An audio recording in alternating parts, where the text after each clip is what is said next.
Think stencils are only for backgrounds? Well, think again. Today we've prepared a compilation of stunning card ideas that transform simple layered stencils into dimensional, eye-catching designs that look way more complicated than they actually are.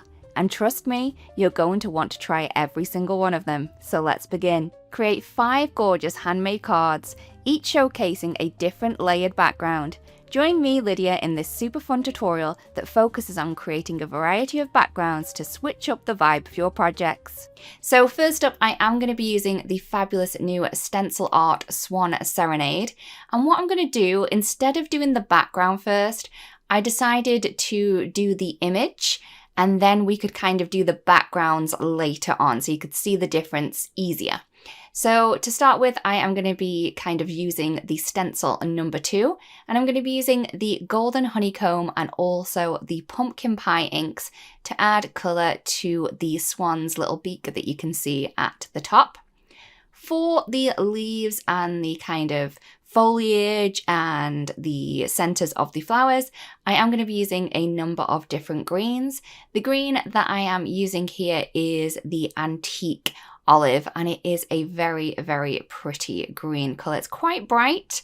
If you did want to kind of use a lighter one, you definitely could, but I did want a bright foliage just to kind of contrast with the different backgrounds that we are going to be using later on. So that one was the antique olive. I'm then going to add a little bit of shading to these leaves just using the olive. So what I'm doing is I'm adding this ink just at the base of the petals, and I'm just going maybe a quarter of the way up just to add a little bit of definition, a little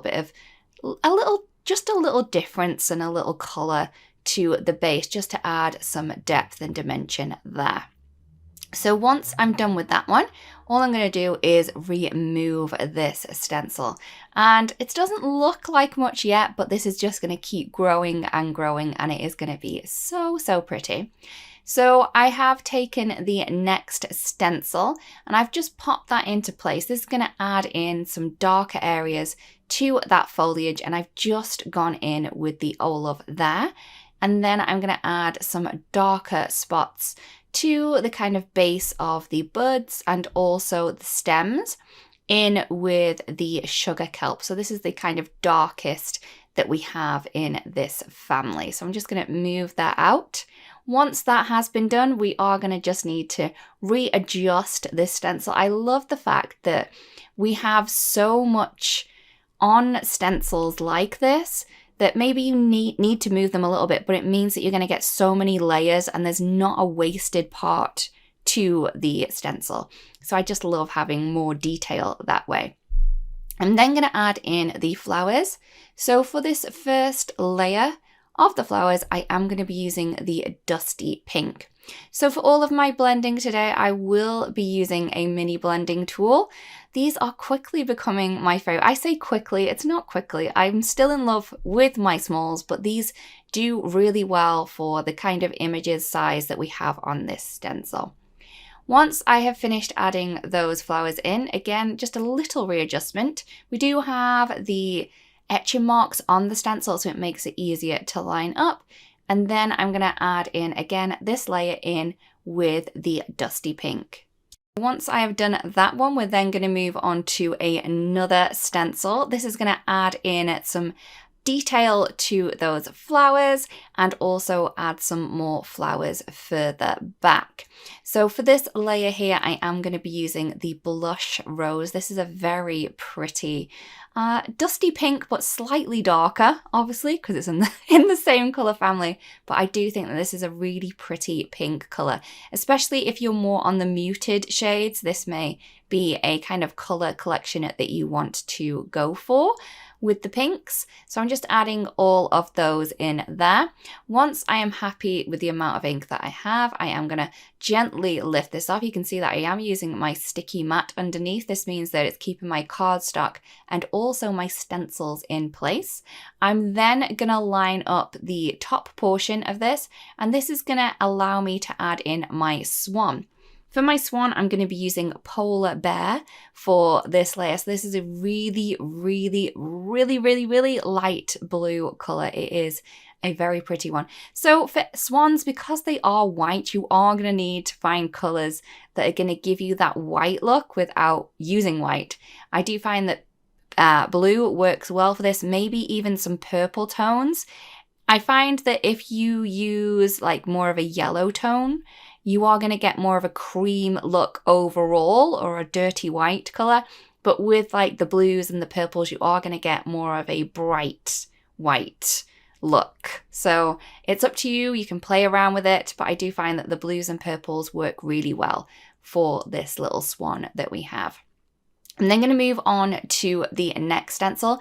You may notice even, that my stencils are dirty. That's because I am doing a number of different panels in one go and just showing you one of them. So I do in fact make 5 of these, so we can then show the 5 different backgrounds later on. So instead of you seeing all of the different ones over and over again, I did just show you one panel. So for the greens that I've just done, I did add in the sugar kelp. And then for the foliage that we're just adding, the flowers, that we're just adding in, I am going to be using the raspberry sunset. For the swan, we're going to add in another detail layer, and this time we're going to be going in with the icy water. Again, a blue tone. You could use a purple one if you wanted to. I think that would be really, really pretty if you do use some really light kind of purples there, and that will still give you the overall white color for the swan. So once I am finished there, we are going to move on to the next stencil. And you can see just how well this is kind of building up and building up. This one is just going to add in some darker points to the foliage. And instead of using green, I did go in with a blue. I have added in some melted butterscotch just to the tip of his little beak that we have there. And for the foliage, like I said, I'm going to add some more blue in. That's going to bring in the blue from the swan, but also add some difference to the foliage that we have. And the blue that I'm using is the Arctic Mountain, so a really dark navy color. Again, you don't have to. You could definitely add in a darker green, but I was having fun. I was playing around with the color combinations, and I think that this worked really, really well. Again, I am using that mini blending tool just to add through, and the fact that I've got my sticky mat there is making this so much easier, not having to kind of make sure that that stencil is not moving around when I have it in position. So once that is done, I am going to remove that stencil. That's stencil number 6. We did miss the first one out, remember, but we are going to bring that in as well. So as you can see, these are the other panels, and they are all exactly the same. Very, very pretty. You could leave this just as it is, and I think that as it is would make a very pretty wedding invite. So then we're going to move on to stencil number 1, and we're just going to place this over the image that we've created. So in theory, what this is working as is a mask. The first background that I'm going to do is exactly the same that you have in the product packaging, and I am using one of my favorite colors, which is the orange sorbet. So this is going to show you how this image is going to look like with a really light background. Again, you could have just left it white if you wanted to, but I did go ahead and I have added all of that ink. And once it's all covered, you can just remove the mask, and just look how pretty that is. Now, I couldn't place the little flower at the top of this image without doing the background. So I am just going to pop that into position now, and I'm just going to use the same colors as before. So for the base of the flower, I am going to be using the dusty pink. And then I'm going to add in the second layer of this little flower, just using the blush rose. So that is the second layer there. And I did end up doing that for the rest of them once I'd finished the backgrounds. So once I had the light background, I then wanted to show a really dark background. So I haven't gone for navy or black, which is not like me. Instead, I've gone for the acai berry, and this is a really dark kind of purple maroon color.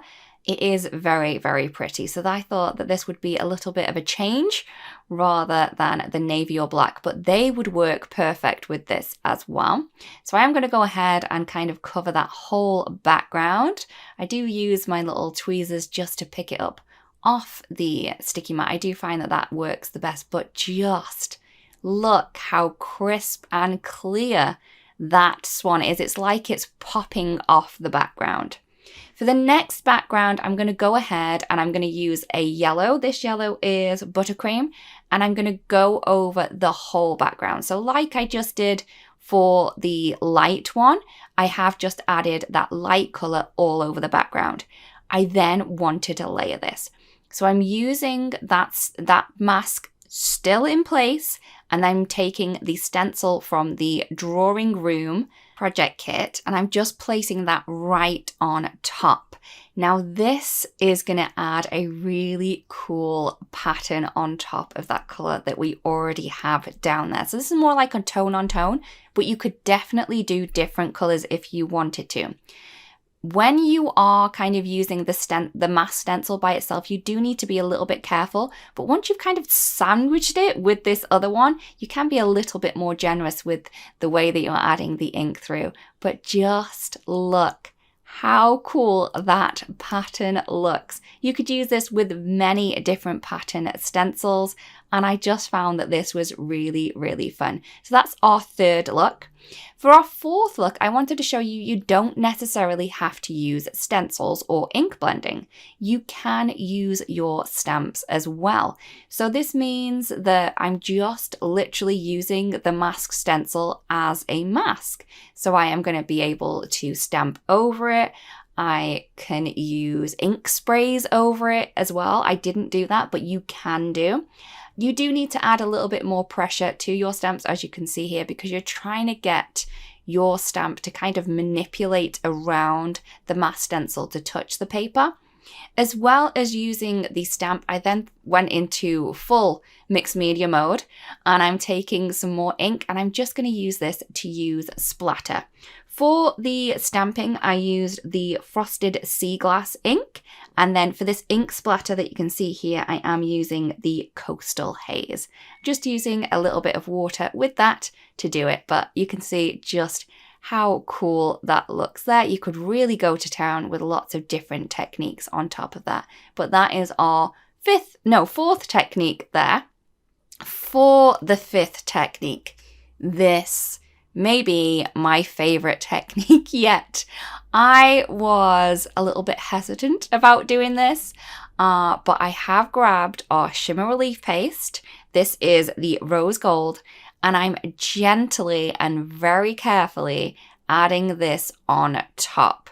Now, you could have done this as the second layer of kind of patterned stencil over ink if you wanted to, but for an all over look background, this is, I think, chef's kiss. It is so, so pretty. So you can see that I'm just adding it bit by bit into various different portions and trying to get it as smooth as I can. Remember, when you are using paste like this, that you do need to wash off all tools and stencils before it dries, or it's not going to be able to get removed. So I'm just going to lift off that stencil. I am going to go and clean that. Before I do, I am going to remove this from the sticky mat. I'm just pulling the sticky mat away, and then I'm just going to do that. I then found that, because I used my tweezers, I did pull a little bit off. So I'm just going to use my tweezers just to add a little bit more of that paste into the spot that I'd rubbed off with my tweezers. And here are the cards. These are the dark cardstock or dark background and the light one. I have just added these to 4 1/4 by 5.5 inch card bases, and I've just used some sentiments that I already have. This is the one that has the patterned background. So, so pretty. I'm loving that yellow. This is the one that we've used the stamps with, and then the splatter, and none of the splatter has gone over that beautiful, pristine swan that we have going on there. And then this one, just look how shiny this one is. This one has really made my day. This one makes me so very happy. But all of them are very, very pretty. So it doesn't matter how you use this, you are going to get some really cool looks with being able to use that mask stencil and create fabulous different backgrounds. When in doubt, slow down and use 2 colour profiles to create your stenciled masterpieces. Join the amazing Michelle Short in this tutorial to remove the guesswork from layered stencils. I'm using the Cascading Flowers stamp set today, really beautiful set. I'm using this image here on the left hand side. And then to add my stenciling and colouring on top, I'm using the Flower Bed Layering Stencil set. Now this is a really great stencil set because not only does it work to coordinate with the Cascading Flower stamp set, it also creates a background on its own. The only downside to this set is it does take a little bit of manoeuvring to get it to line up with the stamped image, but it does work perfectly. So I'm going to show you that today. So I'm going to start off by stamping my image onto a panel of Classic Crest 110 soda white cardstock that's cut to 4 1/4 inches by 5 1/2 inches. And I'm using this as my card panel today. I'm taking my image and I'm placing it down onto the panel of cardstock that's in my stamp wheel. And I decided today to have my image on the right hand side. This is down to personal preference. I quite like having a lot of white space on my cards, but I know that that's not for everyone. I do think this image would work really nicely, kind of like in a diagonal on a card as well. So I have placed the top flip plate over the stamp wheel to pick up that stamp. I flipped that over and now I can ink up the stamp using Obsidian pigment ink. This is a really lovely dark crisp black ink. It is a pigment ink, so it does take a couple of minutes to dry, but it does dry pretty quickly. I can then flip over that top flip plate, pop it in place onto the stamp wheel base, and then press that down to transfer the ink onto the cardstock. Now I thought I did a pretty good job here by pressing down all of the areas of this image. It is a large image, so I am taking my time to do that. But as I lift off the top flip plate, I realised that I completely missed out an area in the centre. Now this is the great thing about using a stamp positioner. I can pop it back in place and it's going to stamp it in the exact same place. So I can just press down a little bit more kind of. I thought I pressed down well enough, but obviously I didn't. And that's just going to transfer that ink for a second time. I did get a pretty good impression with that first layer of image, but I do like to double stamp my images just to make sure that those lines are really nice and dark. So I'm just inking up my image again. And then I can flip over that plate and stamp it down in the exact same place. And this time I did kind of make sure to press down in the centre of that image. I can then lift off the cardstock from the stamp wheel. And I've got my image panel ready to go. I'm placing it down onto a low tack sticky mat just to hold it in place while I do my stenciling. So I can now bring in the first stencil from the Flower Bed Layering Stencil set. And you can see that as I place this over the image, that flower isn't kind of contained, so there is an area. If I was to go in with ink blending, I would get some of that ink where I don't want it to be. Now this is because it is made to be used in 2 different ways. So what I decided to do was to stamp my image down onto some masking paper, and I've cut that out. Usually you would cut out the positive, obviously that would be the flower, but in this case I actually want the negative portion. So I've cut out the flower from the background and I'm placing that down onto my image. I only need that area there, kind of where the leaf is. So I'm just placing that down. That's going to stick down nicely. And then when I add my stencil on top, it's going to mask off that area, so I don't need to worry too much that I'm going to get ink where I don't want it to be. So I can now align up that stencil so that it's covering the top flower and the bottom flower, and I can press that down, and that stencil is going to stick down to the sticky mat, but I am going to add in some memo tape, not only to hold that area down on the left hand side, but also just to protect my card panel. I'm not cutting this out or anything, so I want to make sure that that card panel is going to be completely clean. When you do clean and simple cards, you do really want to pay attention to that kind of thing, not to accidentally get marks on the nice crisp white cardstock. I mean, you can cover it up with embellishments, but I like to try where possible to just cover up those areas just in case I get ink where I don't want it. So it looks like I'm using a lot of memo tape here, but I do reuse this multiple times. I'm now bringing in the purple shades for these flowers here. I'm using the Enchanted Garden Fresh Dye ink collection, and I'm just using the 2 lightest shades. I did bring in the 3 lightest shades because I wasn't sure at this point whether I needed to go in darker for the second layer, but I decided in the end just to use the 2 lightest shades. So I'm starting off by just adding a flat layer of this colour using a small blending brush. This is the Wisteria. And I'm trying to go in kind of from the outside edges of the stencil, just to make sure that I don't get any bristles of the brush underneath that stencil or anything like that. And this is quite, they're quite large images, but I do just want a flat layer of colour. So that's why I'm using the small blending brush, and I do then switch to the mini blending brush for the other layers.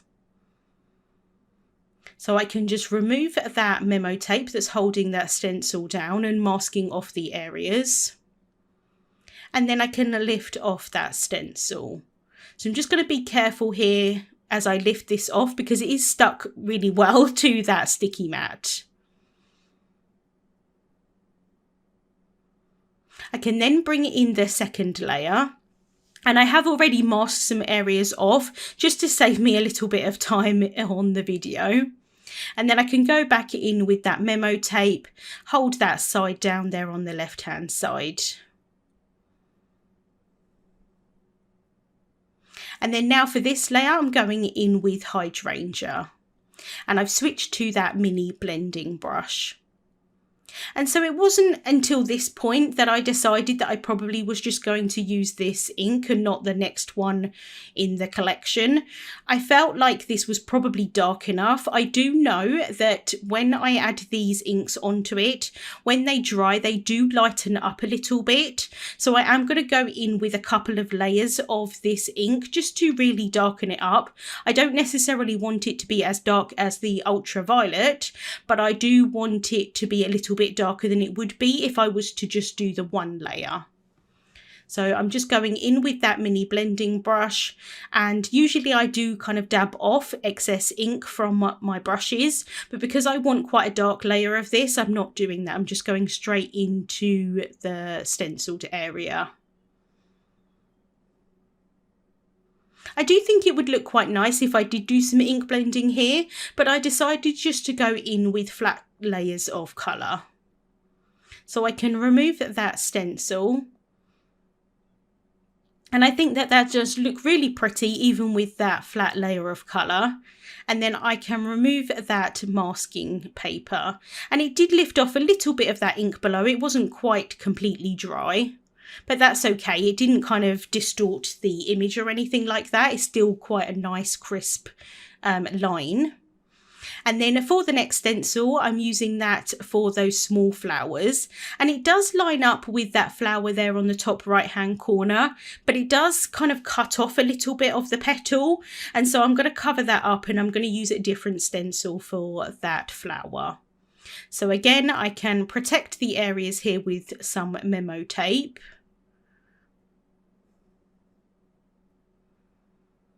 And then for these flowers, I'm using the Bubblegum Dreams Fresh Dye ink collection, and I'm starting off with Baby Pink for the first layer. Now, as you can see, this stencil doesn't cover up the flower centres, and I do want to go in with yellows for those flower centres. If I go in too heavy-handed with the pink, I'm going to end up with orange for the flower centres because the yellow and the pink is going to mix together to create like an orange colour, which is absolutely fine. There's not really too much of a problem with that, but I did really want to try and keep them to the yellow colour. So I'm just avoiding the kind of centre part of those flowers. And once I add the next layer on top, it's going to kind of cover that up anyway. So I can now go in with what is stencil 7 in the set, and this stencil just completes the areas of these stamped images. And so you wouldn't use this stencil if you were just using the flower bed stencil for the kind of background. But for these stamped images, you do want to go in with this stencil. So I can just add the base layer of that flower there at the top. And then next I can go in with the detail layers of these flowers. And this one does work for all 3 of these flowers. So just popping that in place, bringing back that memo tape to hold it down.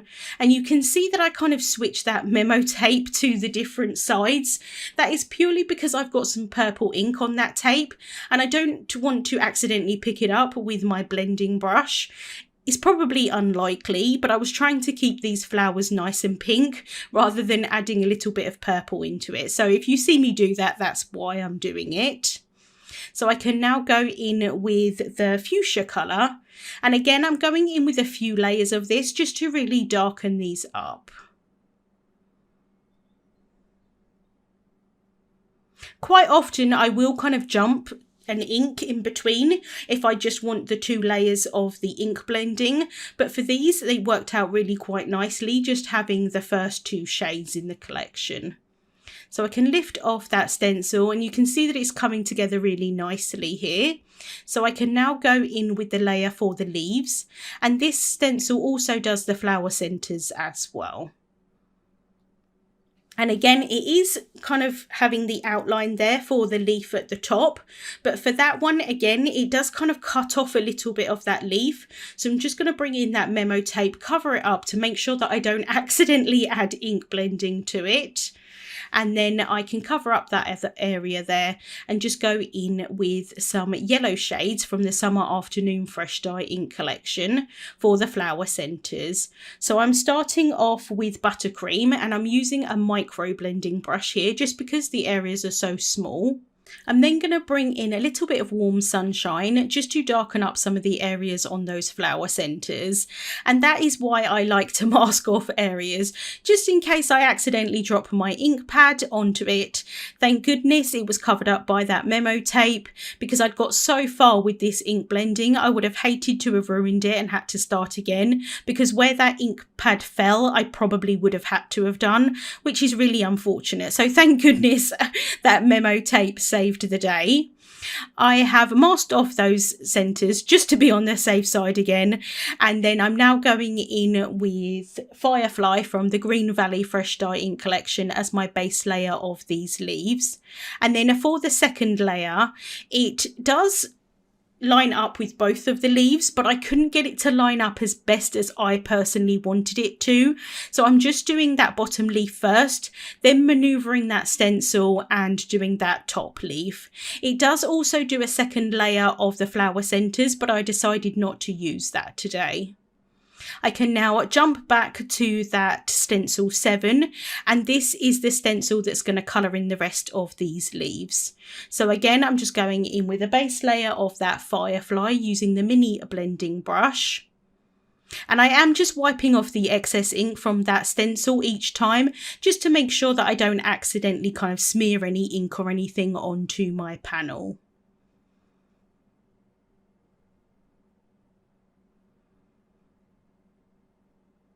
And then this stencil also has the second layer for the leaves. So I can now go in with Grass Field. And again, I am just adding a few layers of this ink just to make sure that there's a distinction between the bottom layer and the top layer. So I can just finish off with the last one here on the right hand side.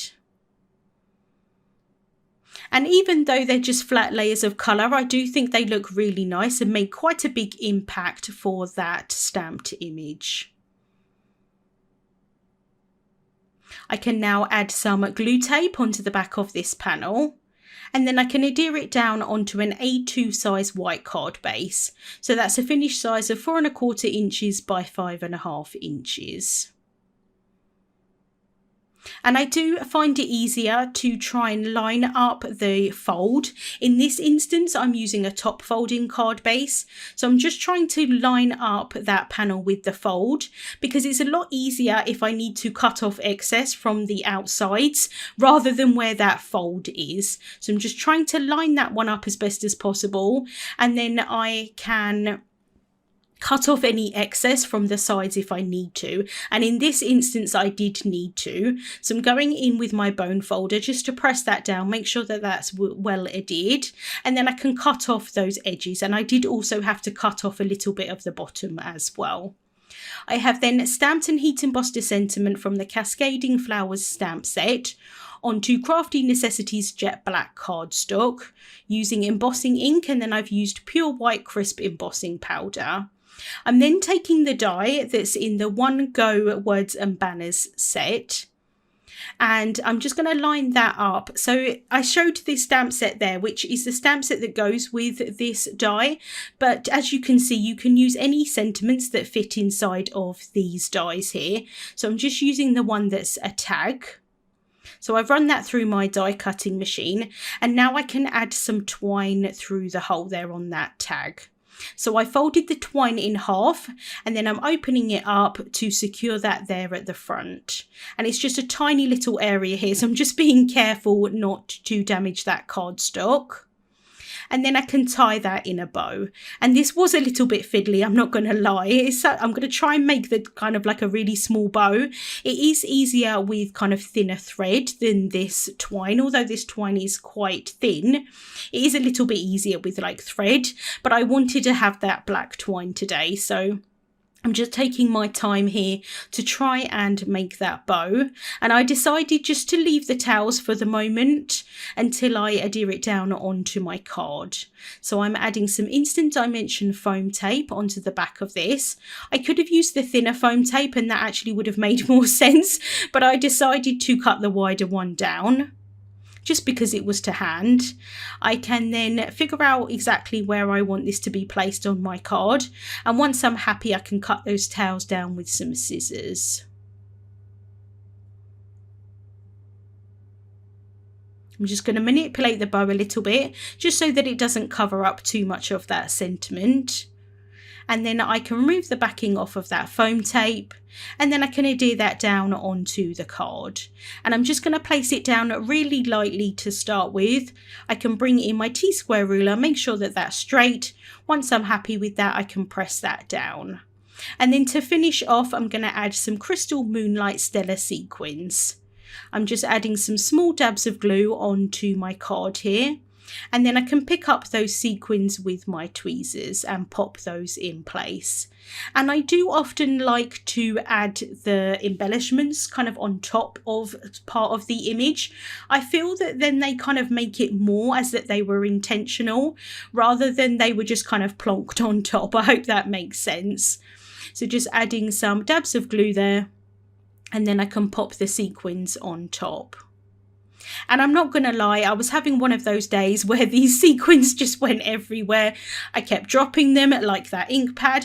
Thankfully, dropping sequins isn't as bad as dropping an ink pad, but it just was one of those days. But never mind, we all have them, I think. So I can just finish off by placing that sequin there at the top.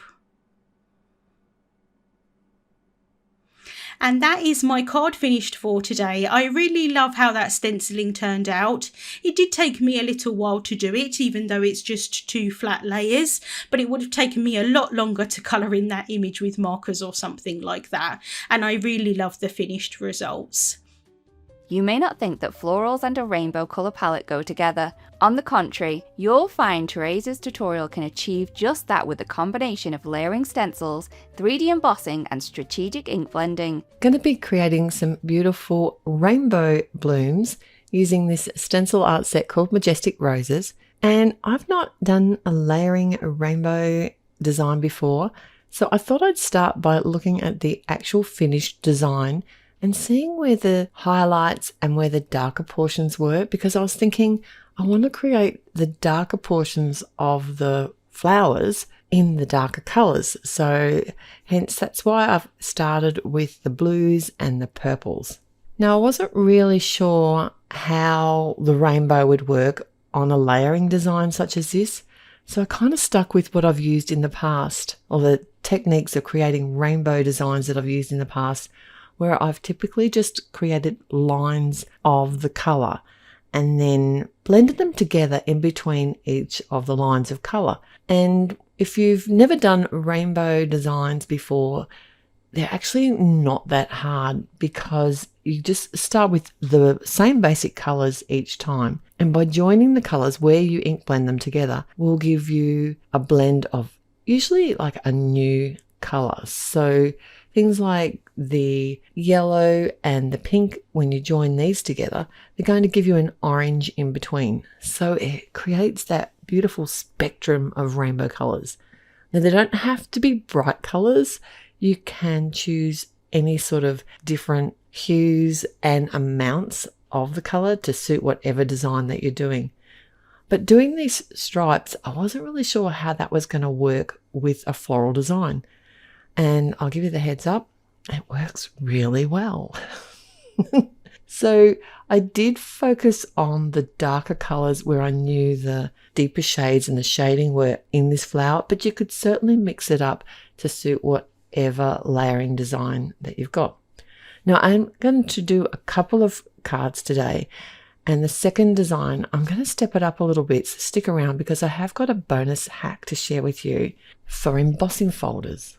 So the layers of this stencil, they are a little bit different on each of the stencil sheets, because you get a lot of different layers. So they've made the stencils work to give you the best design for the flowers. So this particular stencil here has the flower separated into two, so you can't blend both flowers at once.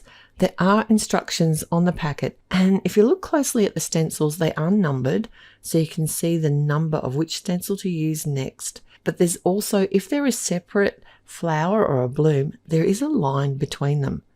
But as you can see here, some of these stencils work all together as one, like they will sit perfectly over top. I did blend, and I did use post-it notes to mask off certain sections and also to protect the background, because I wasn't really sure what I was going to be doing with this final design. I was just playing with my ink blending and all the different colours, and as I layered up all of these stencils, I brought in either the same colour a second time and just used it in a deeper amount of colour, or I went to the next colour in the family of colours. Because these inks come in families of colours, it just made it so much easier. I didn't have to try and sort through my inks and guess which one to use next. Don't be afraid to come in with a really deep colour for your final shadows, because that's what's going to help give your image depth. And I don't just mean this for rainbows, I mean it for any of the ink blending designs or any of the ink blending stencils you might have. And remember that as your inks dry, because they're dye inks, they dry into the cardstock or into the paper, they will lighten off a little bit. So don't be afraid to go for a slightly darker colour than you think you might need. But if you're not game, start lighter, because you can always re-ink blend over top with the same layering stencil. And I didn't realise just how big this design was initially. I have coloured it before, but it was a while ago, before this was released, and I would have liked to have actually coloured the whole of this bloom on one piece of cardstock, but I cut my paper too short. But I did fix that up for the second, when I did the second design. I decided, rather than leave this as like a panel, I did think about doing that. I thought I'd step this card up a little bit by fussy cutting around the edges. Now, this wasn't hard to do. When it is such a big image, you do need to take your time, because cutting away some of that excess cardstock can make it easier for you to manipulate the paper and get a better finish on the edge. You can cut this up to the very edge of the flower as well, but when you're fussy cutting, it is easier, I find, to leave that small white border around the edge. You don't have to be so perfect. And it looks like you've cut it with a die, even though you haven't. Next, I thought I'd line this up on a panel, and rather than using it as one, I decided to cut it in half with my paper trimmer, and that's going to separate the two blooms and give this bouquet a very different look.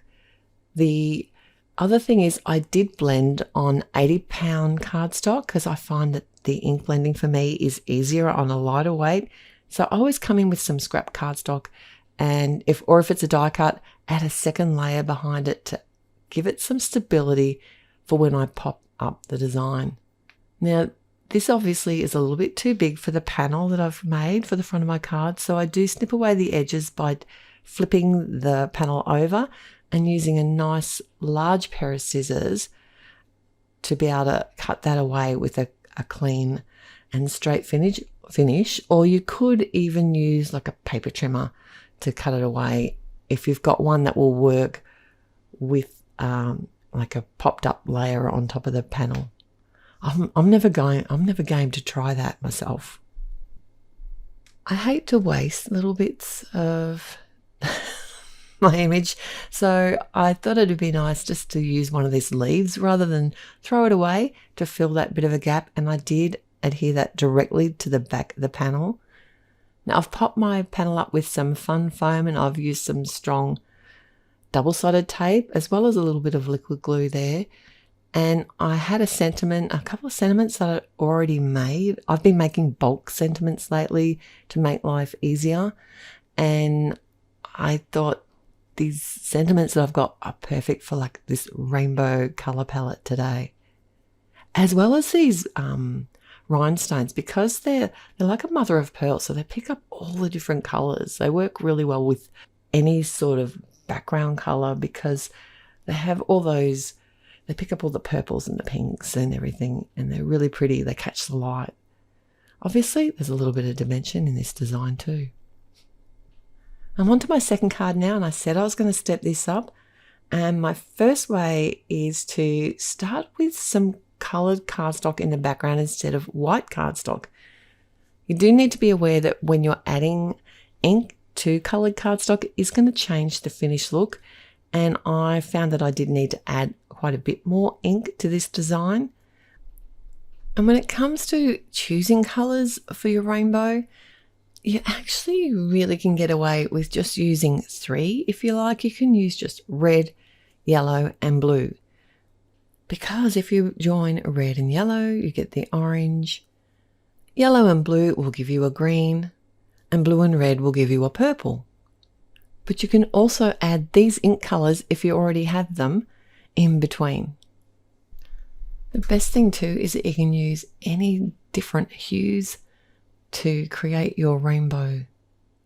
You can have pastel rainbows to bright, and you can use any number of these. And if you're not sure what's going to blend together and play nicely when you do, you can always check on a colour wheel, or just grab a scrap piece of paper and give it a try. You just don't want that muddy brown colour in the end. And I want to step this up yet again. I thought it would be fun to add some texture to this whole panel. I'm going to leave this as 1 this time. And I wanted to use the organic linen folder, the embossing folder, but was afraid it might be just too much texture. So I thought I'd give this burlap style better press plate a try, just to see what it was going to look like. And I've done this with the actual cardstock and the ink. And that's going to give me, this is like the scrap edge of the paper, and I'm going to know exactly what it's going to look like. So there's no guessing. So when it came to doing the embossing folder, I knew I didn't want that real 3D look here. So I did remove the thin shim that I'd normally use with the Altenew embossing folders. And it did give less of an impression, but it's still got so much dimension. I think the burlap one wasn't enough. I don't know, let me know what your thoughts are on that. But what I decided to do was actually hack the embossing folder design, and I did this by running it through the embossing folder without the extra shim. Depending on your machine, you might be able to get less of impression by removing extra shims. But here's my hack. I've got a Teflon bone folder here, and I'm literally just adding pressure over the whole design, and that's just pushing the fibers of the paper flat, a little bit flatter again, and getting rid of a bit of that texture, but still leaving more than if I had have just used that burlap one. Now, the great thing about the Teflon bone folders is that they don't leave a shine on the cardstock when you are pressing against the paper. If you don't have a Teflon bone folder, then you can always like put a piece of copy paper between your bone folder and the cardstock and add a bit of pressure that way, so you don't end up with that sort of shiny card finish. Now, I did keep this panel as a whole, but stepped it up one more time by adding some ink splatters, and I used the sentiment from the same set that I had on the first card. I just thought the word sweet works really well for me when it comes to rainbows. And I think they're such a happy colour palette. They make great birthday cards or anniversaries or congratulations. Can be used for so many different occasions. I can't believe I haven't ink blended a layered floral rainbow design before. I'm addicted. I think you're going to see more of them from me very soon. And I've got both designs together now, starting with the first where we stepped it up by fussy cutting around the edge and popping up multiple layers within the card panel. And the second design, which we stepped up using that embossing folder hack, adding dimension with a little squish. The best thing about layered stencils is that they can help you elevate even the simplest of designs. Create an encouraging handmade card alongside Erica in this super easy tutorial. I thought it would be a good day to make someone happy with this gorgeous and fun die cut set. So this set has got 2 die cuts, and then it also has coordinating layering stencils. But for most of this card, we are going to be doing the die cutting, and then I will use the layering stencils towards the end of the video just to kind of like frame our sentiment. But the sentiment itself is going to be the star of the show today. And I might have said there's 2 pieces, but there's actually 3 pieces in this layering die set. So you can use just the words on its own, this one here. Or, and then you can cut that out, or you can stencil it and then you cut it out with the shadow frame or the big piece. There's so many options you can do with this set.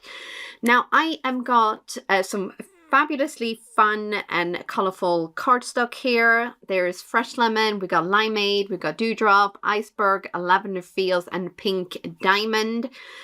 Fabulous, fresh colors, and I'm going to chop down little bits and pieces of them so that I can, because I don't want to cut out the whole thing in every single color. I just want, one of the words like today in pink, good in purple, etc., etc. So each kind of full word, apart from the tiny, tiny ones that are like in between, are going to be a separate color.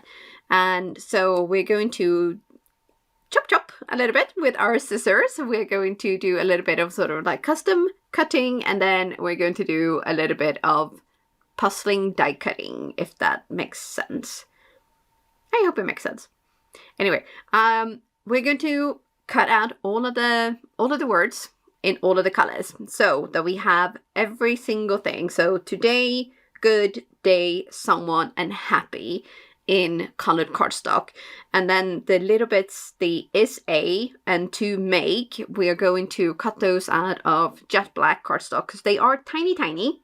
So we do want those to still kind of like pop and not kind of just disappear into the background. Yes. So I'm hoping you're with me so far. So now you will see that there is like extra kind of pieces that have been cut out because of the fact that I cut all of these little bits of cardstock a little bit too big.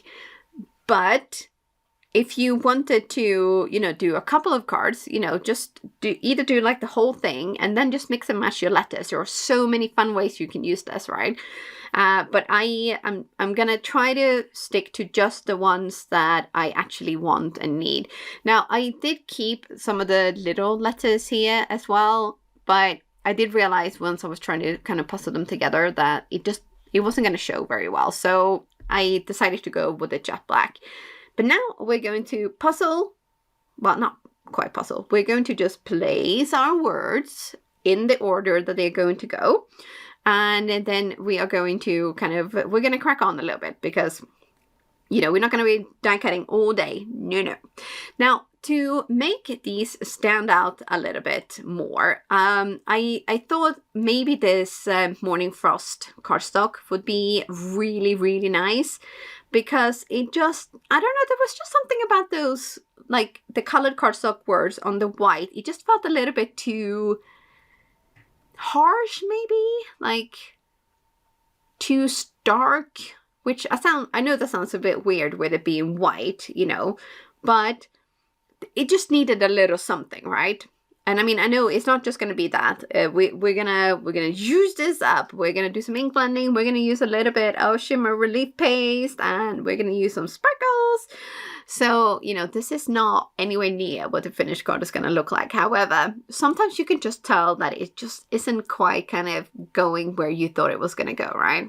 Because I did think that it was gonna be great with just like white cardstock to make the words really pop, but I tried it with this Morning Frost cardstock, this is the shadow piece, the first shadow piece. And it just kind of like, it went from feeling stark to like, ooh, mellow, nice. Do you get what I mean? Yeah, I hope you do. Now, I placed them on top of the shadow piece and I'm going to pick them up with a little bit of press and seal. Now, this stuff is magic. Magic with capital letters. Yes, it is. Oh, this comes in so handy when you are going to glue down little bits and pieces like, this sort of thing. Because you place your press and seal on top, as I've just shown you. Although I did have to readjust this bit here. But don't be afraid to do that, It's better to do that now than try to fix it once you got glue and it's all messy and everything is sticking to each other and, you got glue on your fingers and on your tools and all of that. Just take the time to make sure that everything is lined up perfectly now. And then we're going to add glue to the back of this. And then we're going to just flip it gently. And then we're going to press down and make sure that everything sticks. And that is going to save you so much time when it comes to gluing these letters to your card. Trust me. Now, with this layering set, right, it is super cute. Okay, but the first stencil we don't need because it's actually got just the words. So we're going to go straight for stencil number 2. And what we're going to do is we're going to use our grippy mat and we're also going to use the word die cut as like a guide of where we actually want this to go. So because we obviously want to make sure that the die cut, which I have left under my work mat to dry really flat, we want to put that down. So you put that down to make sure that you're happy, and then you line up your stencil with the letters or the words on there. And then we're going to place the stencil like so. And this is what we're going to press down on our sticky mat. And then it will need to be secured with a little bit of tape just to make sure that we keep it in the right place, right? So this is just a little trick to kind of make sure that you get things on straight so that once you're gluing your word die cut down, it will actually match up with the rest of the pattern as well as being, straight. So I've gone for bamboo first to do the leaves, and don't worry if you get some on the words, that is going to be completely covered up. And then with a mini or micro tool, we are going to add a little bit of parrot just to kind of bring in those, like a little bit of life to the leaves, because we don't want them to just be like one color flat. We want to bring some life into this. So this is a super easy way to, like I said, just add some contrast and some like depth to your ink blending. So ink blending doesn't have to be flat. not at all. And just look what a difference that's made. Like those leaves are already just, they look so alive, and I love this little trick. It's so, so great.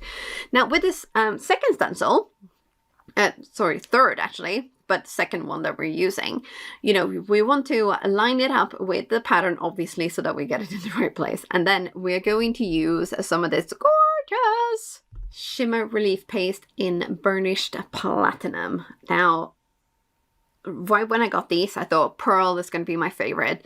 And then quite quickly, like enchanted gold and this one, burnished platinum, kind of like went right to the top because they are so gorgeous. Ooh! So we're going to peel and reveal, and look at this gorgeousness. Oh my goodness, that is just like the icing on the tea, or icing on the leaves. No, that doesn't work. Oh well, I'm a foreigner. I have a language barrier. I'm making up sayings just to show you how excited I am about this result. Look at that. Oh, so pretty. Now, do bear in mind that you need to leave this to dry until it is completely dry. So we're going to move back to the word die cut, and we are going to do, I'm going to show you another little trick on how to get the tiny, tiny words on straight. Now, I will zoom in here a little bit because it's actually a really quite neat trick. So what we're going to do is we're going to take the little negative where we die cut the actual words out of, and then we're going to pop all of these letters back in. Now, it can be a little bit tricky, so sometimes it will help if you put some of that like purple satin tape on the front of it, and then, you know, we can just kind of push our tweezers through when you need to glue it down. But essentially, we're going to use it as a not a frame, a guide. So we're going to put all of the letters back in, we're going to add glue to the back, and then we're going to put this onto our word die cut here, and then we're going to gently, with the tweezers, kind of press the letters through so that they will be exactly perfectly lined up. An alignment tool, I guess you could say, but it is literally just a scrap of like cardstock, and it makes such a difference as well. So, oh, this video is like full of little neat tips and tricks, isn't it? Oh, okay, high five. Whoop. Okay, so here is our finished word die cut, and as you can see, I saved so much time from trying to glue those letters down one by one. Oh, I'm feeling very, very smart right now. Now, we're going to finish this card off, and we are going to take the frame that is the leftover from when we cut the whole thing out, right? And we're going to glue this down onto our, oh, I forgot to mention that, yes. So once the shimmer relief paste was dried, I used the big shadow die cut and cut this out.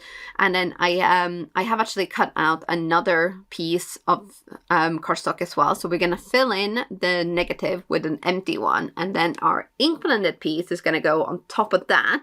On the back of the word die cut, we're going to add some instant dimension foam tape because layers is life. And we want texture. So, okay, I'm going to dial it down a little bit. But I'm very, very excited about this card because I really, really love how this turned out. But now, so if you want to keep this card like one layer less amazing, just skip this part, right? This is completely optional. You don't have to put that extra piece in there. But I thought it would just look nice, right? So now I'm going to take my ink blended piece and I'm going to put lots of liquid glue on the back of this, and then I'm going to just plop it down exactly in the same spot as the first one is, and it will be super easy. But liquid glue is key here. It really, really is, because it will give you time to kind of just in case something kind of, you know, makes you jump or startles you or whatever, you will have those extra few seconds just to get your die cut right into place. And then we're going to take the backing tape off our word die cut and we're going to plop that down. And here you have a perfectly beautiful card. And you can't stop here. But we are not going to. Oh no. No. We are going to bring the bling. And I had a really, really tough time to choose between the dazzling diamond and the clear iridescent, but because of the fact that it's got that gorgeous burnished platinum shimmer relief paste, I thought, you know what, these ones, they just make more sense. So we're going to use those. And I'm going to take out a few. Yes. I know we all have different like qualification of what a few is. So for probably the majority of you guys, I'm going to say I'm going to bring out loads, but this is just, you know, like a normal sprinkling for me. So we're going to take out some of, not every single size, but quite a lot, because I wanted options. And I wanted a variety. So now we're gonna zoom in a little bit again, because it's about to be blingy and sparkly.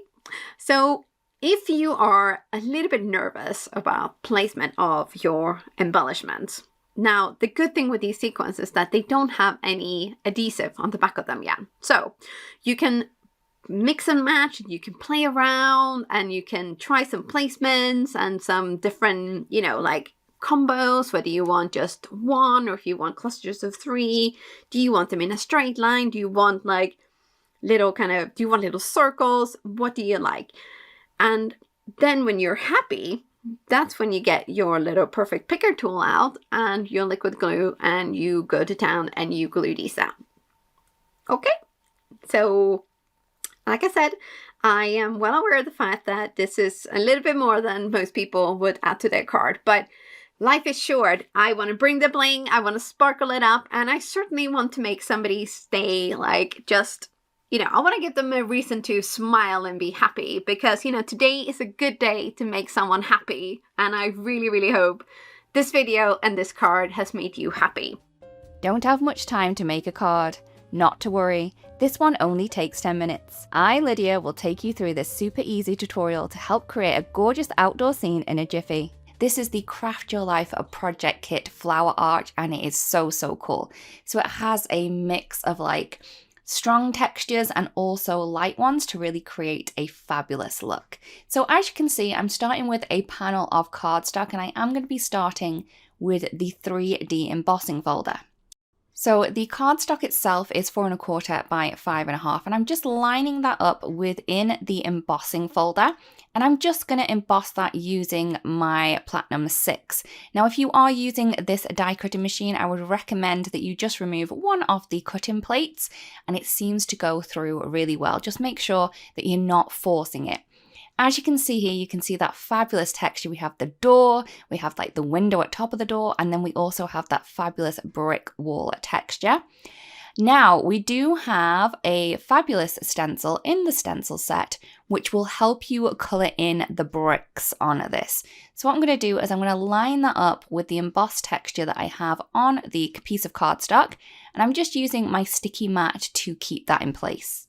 So once I have it lined up, I'm then going to add some colour to the bricks through the stencil. I'm using the Sand Dunes ink from Altenew. This is a really light brown colour. I am after a kind of sandstone kind of effect on these bricks. I think it's really pretty and very, very light. So what I'm going to do is I'm just going to add this colour to kind of the base of the bricks, or just off to the side, just to give that shadowy feeling and not kind of colour the bricks, but just add that shadow to them. So that is going to give me the look that I am after with this. I am using a mini blending tool, but you could use a smaller one if you wanted. If you're trying to get this effect where you're just trying to add detail and depth rather than the full color, I think that you're going to have to use a small blending tool like this, or even a smaller one. And you can see just how cool that looks there. So for the door, I wanted to kind of add a texture to this, kind of a wood grain texture, and I'm going to do that using some of the artist markers from Altenew. So I have my artist markers here, and I'm going to be colouring in the door, and here I am using the fabulous Rocky Shore marker. So I'm just adding the colour down. So this is the same kind of colour family that I used with the ink. So this is going to give me a kind of really kind of blend together kind of tone with this one. So I'm adding all of that colour over all of the pieces, so then we have a kind of base for the wood planks. I'm then going to take the marker and I'm going to add in some little lines to each of the planks to kind of get that wood effect or wood grain. So I'm adding really squiggly, not squiggly lines, but broken lines. Also, some of them I have added a little bit of a curve in to kind of give the knot texture of the wood grain. This is really easy to do. You don't need to make sure everything's perfect. The messier you do this, the more realistic it's going to look. This is actually quite therapeutic to do. It's really relaxing. You don't really need to think too much in it. A couple of lines here and there, a little bit of a swirl, and you are going to be good to go. Like I said, it does not need to be perfect. The more realistic it looks is the kind of quicker you go with it. So I'm just going to keep going, making sure that I have at least a couple of lines on each of the planks. Some of them have that little knot texture. Most of them do not. I found that I had added a little bit more lines onto the other side, so I just went in there. I'm then going to go back over with the Rocky Shore marker just to kind of blend those harsh lines in a little and make it a little bit more subtle. And there we go. There's our little wood grain texture created really quick and easy to do. I'm then going to go ahead and add in kind of a glass texture or a reflective texture to the window at the top. So I have the sea glass marker and I'm just adding some vertical, actually horizontal lines to that just to add in a little bit of an effect. To finish off, I am going to use the silver kind of watercolor marker that we have to add in the little metal details to the window and also the door. Now I'm feeling that these little kind of finials that we have up here in the glass window are going to be leaded. So that's why I have added the silver marker over the top of these. Really quite easy to do. The tip that we have on this brush marker is so super fine, so you can definitely get into these little swirls without making it too much of a kind of mess anywhere. As you can see with the marker, it can be a little bit temperamental with how much water or ink I get out of it, so that's why I have added this over to the side and kind of just dip the pen into it. So once I finished with the window, I'm then going to add the metal details onto the door. So we have the little bolts that we have on the door here. We also have the door step, which I decided to do in metal. It could be a door step, it could be a kickboard at the bottom of the door, completely up to you. I went for a kind of kickboard here.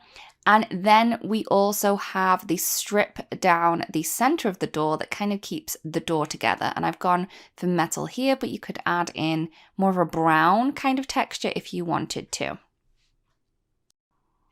I wasn't completely happy with the kind of depth of color that I was getting the first time round. So all I've done is I've just gone over that again to get more of a silver color. I'm then going to go ahead and stamp my flowers. So to do this, I'm using my stamp wheel. I want to kind of position this into place onto the panel that I've already created and then stamp it on the panel underneath. This way, I'm going to get as much as that floral element that I need, and I'm going to be able to use the rest of the cardstock as well. So once I have that placed, I'm then going to ink that up, and I'm just going to be using the Industrial Diamond ink to do so. I wanted a kind of dark outline, but not too dark. So that's why I've gone for a grey rather than a black. I'm just going to stamp that into position onto that card piece, and I'm then going to go ahead and colour it in. So for my flowers, I wanted kind of a bluish purple tone. So I'm going to go in with some Alpine Aster and also Hydrangea.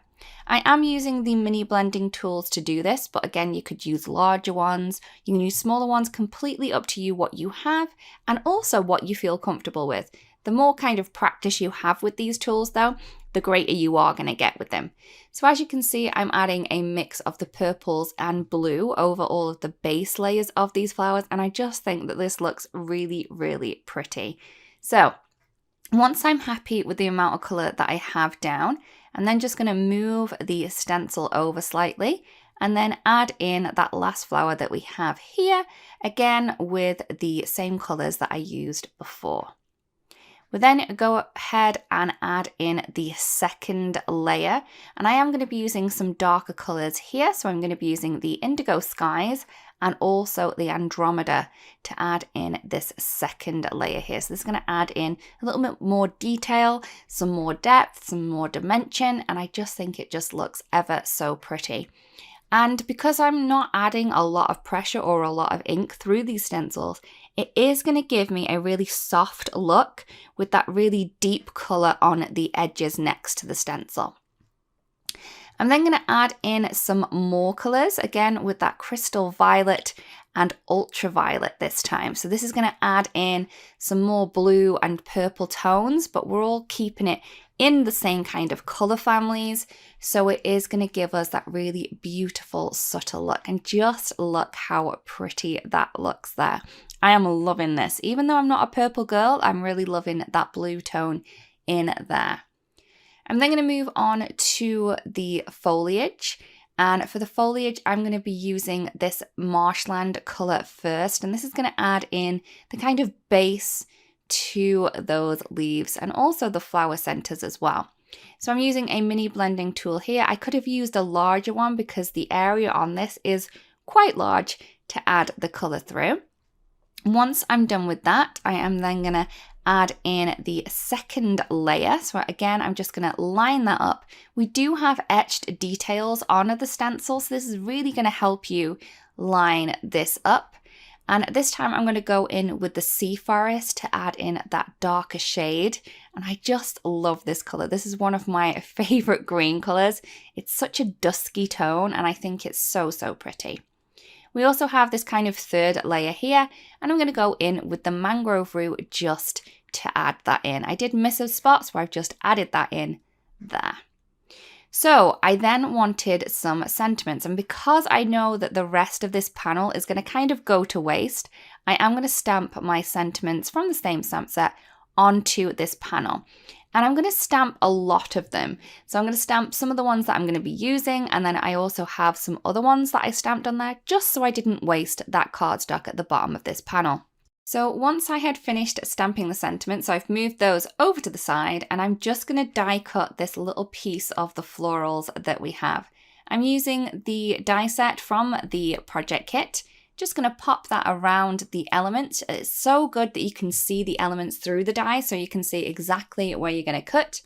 To keep that in place, I've just added a little bit of the satin masking tape just to keep that in place. Now, when I embossed this panel, because it was so detailed and all of the kind of texture that we have on there, it kind of warped the size of the cardstock. So I'm just took a little bit of a trim around each of the edges just to neaten the edges up there. That's all I did. I'm then going to add this into place onto a 4 1/4 by 5 1/2 card base, and I'm just using the 1 inch thick instant dimension foam tape to do that. And you can see just how pretty that looks. And I do love the extra dimension that we get with the foam tape. So I've then got my kind of piece, and I decided that this flower here was just not working for me. So I'm just going to trim him off. I mean, he might not go to waste, but he can be used on an extra card. I'm then going to add some of the 3D kind of foam, or the instant dimension foam tape, sorry, onto the back of this die cut piece. I'm just adding small pieces. And I'm just going to remove those backing pieces, and then we can add this in place.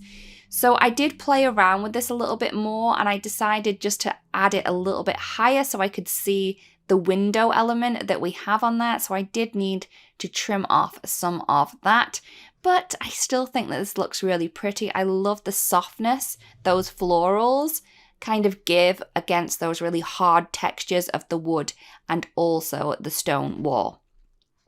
I'm then going to move on to the sentiments. I'm just going to trim around one of these. I do love a solid sentiment. So having the sentiment in black, in white on a black background really makes me happy. I don't know why, but I really do love the look of it. So I'm just going to play around where I think that's going to go.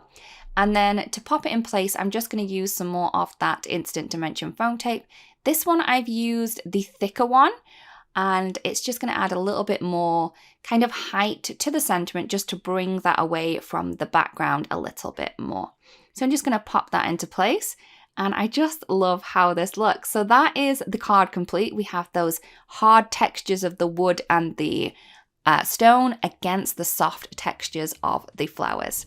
Share love and gratitude in this fabulous tutorial with JC.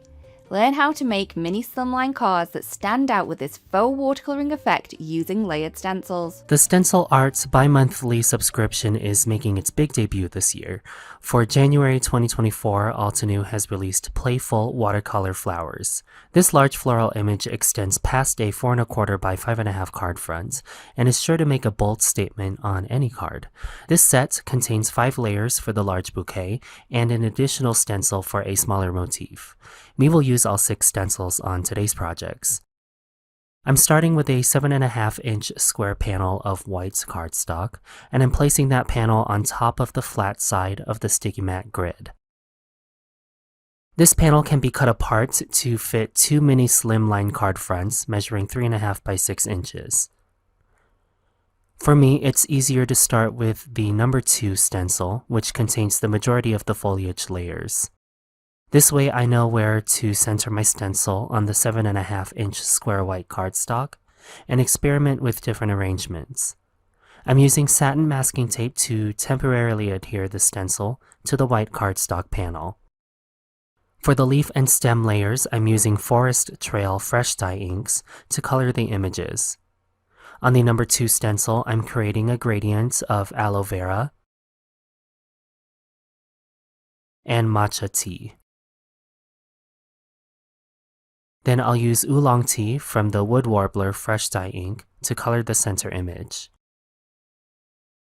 On the number 3 stencil, I'll fill in the detail leaf layers with swamp green.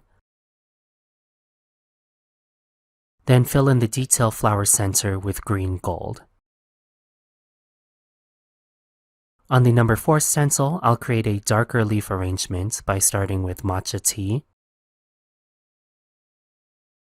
then deepening the layer with swamp green gradient. Then on the final detail layer, I'll fill in the leaves with oak moss. By the way, I'm using the mini ink blending tools to apply ink for all these layers. Now I'll return to the number 1 stencil to fill in the petal images. All of the petal layers are on this first stencil. Then by working in lightest to darkest value in the rose petal fresh dye ink set, I'll apply light pink gradients. So I applied rose quartz on the base layer,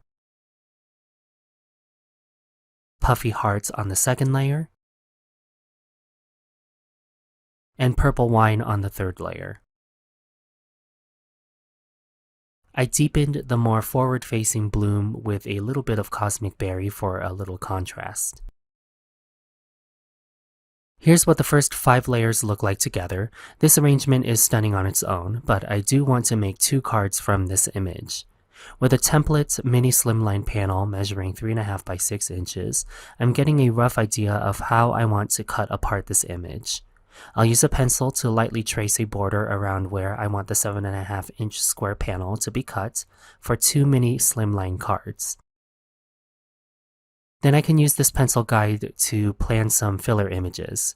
The number 6 stencil in Playful Watercolor Flowers contains smaller buds and flower clusters to easily fill in the rest of the 2 mini slimline panels. And I'm coloring them with the mini blending brush tools and the same inks as earlier for a cohesive palette.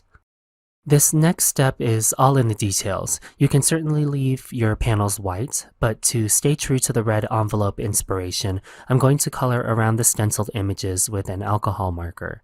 I'm using the Red Cosmos Ruby Red alcohol marker to trace around and fill in the white cardstock. I'll go slightly past my penciled guide from earlier just to overcompensate for cutting. It may look like a daunting task, but in the end I was thrilled with the result, and all I needed was a little music and about 30 minutes of tracing to get the job done.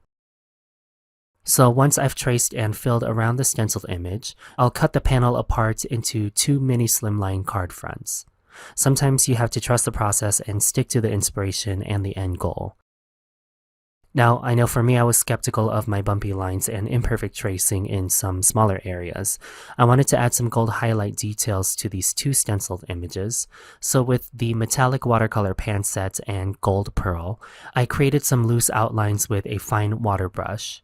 I added quick veins and outlined some petals to effectively hide the irregular tracing and add a metallic detail around both card fronts. The key is consistency, this way these details look intentional. With the remaining metallic watercolor, I added some coordinating gold splatter. Now, one card panel at a time, I'll pair this background with some other Altenew well-loved must-haves. First up is Sketched Florals Stamp and Die Set. I'm using a few of the solid and outline images to gold heat emboss some filler images around the card front. Again, the consistent coverage adds a beautiful gold detail that nicely fills in the slimline panel. After all, you have a slightly smaller space to create a big impact than an A2 sized card. Another great pairing to the playful watercolor flowers background is the Pen Sketched Flowers Stamp and Die Set. I gold heat embossed a few outlines and die cut them to fill in the open spaces of the card front. I used a coordinating red cardstock as my base to match the ruby red alcohol marker used earlier to trace around the stenciled images. I white heat embossed the thoughtful sentiment onto the same red cardstock. But before adhering that banner to this card front, I applied an array of white splatter to accentuate the introduction of the white sentiment. You'll most likely need to make a mini slimline card base to adhere these mini slimline panels. To do so, you'll need a panel cut to 7 by 6 inches. Then you can score the 7-inch long side at 3.5 inches for the perfect card base. And after adhering the mini slimline card front to your newly folded card base, that finishes your 2 stenciled art cards inspired by Lunar New Year red envelopes.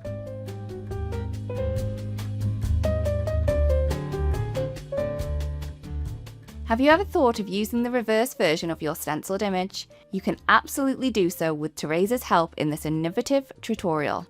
I've got 2 beautiful bright cards to share with you, and I'm using the Majestic Mountains stencil set. This is a layering stencil set, and the first technique I want to share with you is how to create a reverse stencil image. It's very simple. I have some masking paper. This is from Altenew as well. And this is basically just an A4 sheet of low-tack paper. And I always put it on the wrong way. You actually want to add your image to the white side of the paper. So this particular stencil set has the full image of the mountain as the base layer. And when I say reverse the image, what I actually want to do is create a negative mask or another mask of the mask, because I want to be able to add color behind the mountain without it blending into the mountain. Some stencil sets actually come with the negative portion of the cutout or the cutout pieces that are part of the stencil set, but this one didn't, so this was my workaround. And this is probably the fastest and easiest way to do this. I used a pencil to actually just trace the outline of the stencil, and then I'm using some scissors to cut away the actual shape. So imagine the possibilities. You can actually do this with so many of your stencils. That way you can actually create a blended background. And the great thing about this technique is you can keep these masks and reuse them. So I know it does seem like a bit of a pain, fussy cutting. Not many of us like it. I actually don't mind it. I've got an A2 piece of 80-pound Nina cardstock here, and I'm blending out the 4 layers of the stencil. I'm mixing up the base color using some pink diamond on the base, and I love these large blending brushes. Can I just tell you, they have been a game changer for me, these Altenew blending brushes. The ink just goes on like a dream. I'm using my sticky grid mat to hold the stencils in place, and this has also been something that's made life so much easier. But other than the pink base colour, I've used the oranges for the rest of the mountain and kept it really bold and bright. But basically I created my mountain using the golden sunset colours. The colour goes on really quickly with the large blending brushes, and I have found though, if you do want to get some really intense colour, then the mini blending tools will add even more colour. And this is where I want to use my reverse stencil mask. I actually am going to de-tack the masking paper. I know it's already low tack, but I haven't used it before and I don't want to take the chance of pulling away the ink from the paper. So I just did that on my skin, or you can do it on your clothing as well. Now I have started using the mini ink blending brushes a lot more lately. I find that I can get some real intense coverage even in the lighter shades. So that's why I flipped across to this colour here. I do like the sky with that bit of white in it. And in retrospect, maybe I might have just left it like that, but I actually wanted to cover the whole piece of cardstock and not have any white showing for this design. I added the blended colours to the base and then a little bit of extra blue to the sky, and then came in with just a little bit of the pink as well to add a different colour throughout the sky, like it's almost an early sunrise or sunset. But you can use whatever colours you like. This mountain truly looks majestic in so many different colour combinations. In both of today's cards, I'm going to be using different combinations of colour for the red crown cranes. There's 2 birds in this die set, and I will list all the colours that I've used today in the description at the blog, which will be linked below. Let me know in the comments below if you like to change up the combinations of colours, or are you one of those people who has to create things in the colour that they're intended? Because I'm sure these red crown cranes aren't normally grey and black. And I'm using the new grid plate here from Altenew to make sure my sentiment is lined up nice and straight. And I don't know, I decided to make this a sympathy card. I know it's bright, but I still liked the way it looked. I kept going back to this sentiment. It just felt right with this design.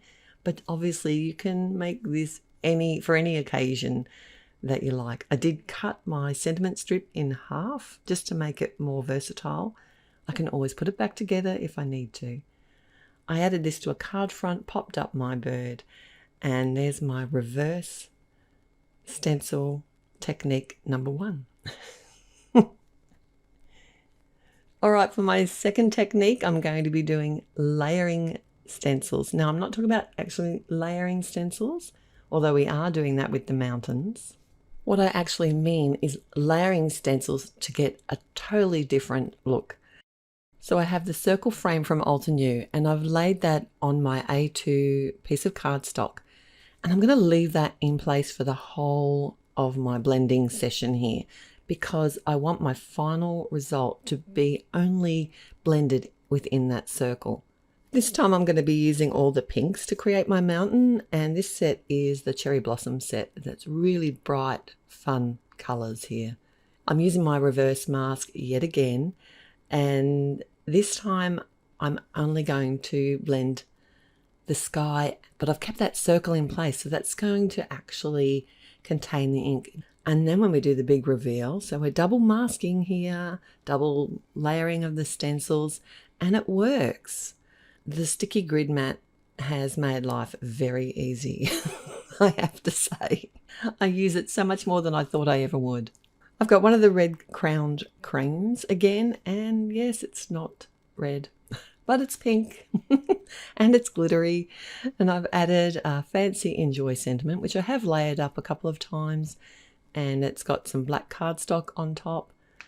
I add that with liquid glue. I find that's a much easier way to layer the really fine die cuts like this, and also to make sure that it gets a nice hold on the card.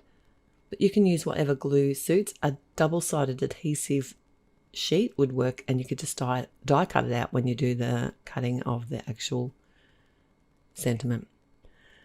And here's the two cards together now, starting with my double layered stencil, and then my first card, which was the sympathy card, which I shared how to create a reverse of your stencil so that you can blend outside the stencil very easily with a nice crisp edge.